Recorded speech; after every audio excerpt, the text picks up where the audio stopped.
వారికి మనం తెలియజేయాలి. ఎందుకు రక్షణ తీసుకుంటున్నాం, ఎందుకు బాప్తిసం తీసుకుంటున్నాం, ఈ స్నేహితులు ఈ సంఘానికి బంధువులకు తెలియచెప్పడానికే బాప్తిసం.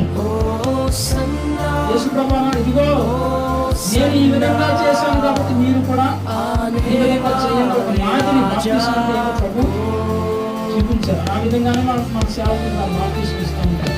కానీ దానికన్నా ప్రాముఖ్యమైనది ఏంటంటే ఈ మనసు, మారు మనసు అనేది దేవుని తీసుకుంటుంటారు.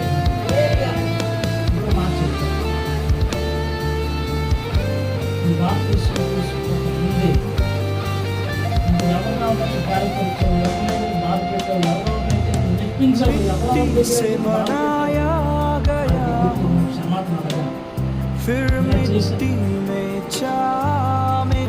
సంవత్సరాలు మాట్లాడటం మానేసి మన దగ్గరికి వెళ్ళి